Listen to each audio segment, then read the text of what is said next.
Welcome to this deep dive. You sent over the latest weekly crypto analysis from Vantage Plus. Just came out today, April 21st. That's right. Hot off the press. So yeah, let's jump in. We want to unpack what it's signaling, right? Yeah. Especially the market overview and the technicals for the majors. Definitely.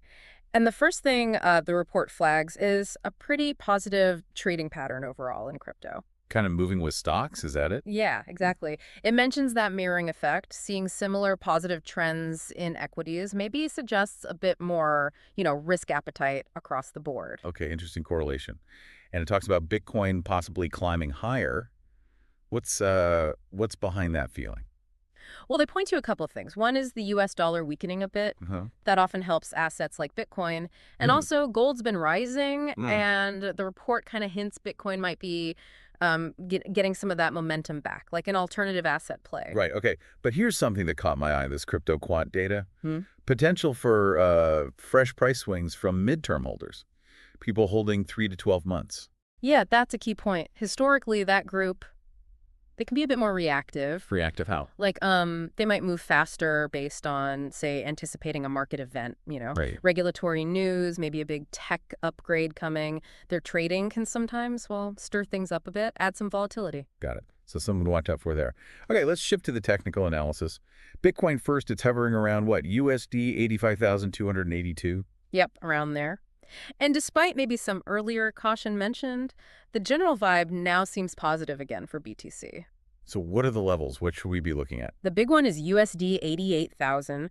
The report suggests a solid break above that could really signal more upside. Next stop, potentially 100K. That's the next major target they mentioned, yeah. And looking at the weekly chart, the structure looks okay. As long as that 50 moving average holds up, the upside potential seems intact. So that 88K break is really the trigger point to watch. Okay, now Ethereum, trading much lower, around USD 1,619. The feeling seems different here, right? More negative. It does, yeah. Despite Bitcoin's strength, ETH seems to be struggling. The main issue highlighted is it just can't seem to break above its 50 moving average, but on the monthly chart. Monthly. Wow, okay, that's a strong resistance then. Very strong. I think of it like a really solid ceiling the price keeps hitting. And because it can't push through, the analysis suggests there could be more downside pressure. Towards where? Potentially down towards the USD 1,000 zone. That's the area they flagged as a possibility if this resistance holds firm. Okay. Something to monitor closely there. Let's talk Ripple, XRP. It's at USD 2.0857 currently. Report thinks maybe the decline stopped. Yeah, it seems like it might have found a floor. It managed to get back above that USD 2.0000 level, which is psychologically important. Right. Now, the next step is breaking its own 50 moving average resistance. If it can do that, More upside. could fuel more buying, yeah. Specifically, they mention a break above USD 2.2100. That could apparently trigger a pretty significant upward move. Could be an interesting one. Okay, last one. Solana. SOL trading at USD 138.39. This one sounds more like Bitcoin, showing some upward movement. It does, yeah. Similar positive action. For Solana, the report really emphasizes holding the USD 120.000 level. That's the key support. Seems to be a big psychological zone. Yeah. If it stays above that, further gains look possible.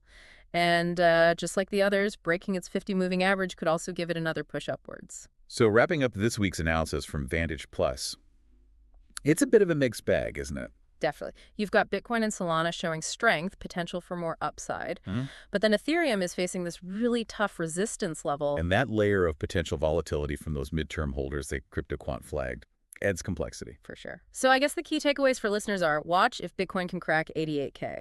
Keep an eye on ETH's struggle with that monthly moving average. See if Ripple can break 2.21. Exactly. And for Solana, can it stay above 120 and maybe break its 50 MA? Those seem like the main action points from this report. Yeah, it's a useful snapshot. Makes you think how these technical levels line up with, your own view and whatever market events might be coming. What other questions does this bring up for you personally about where things might head next?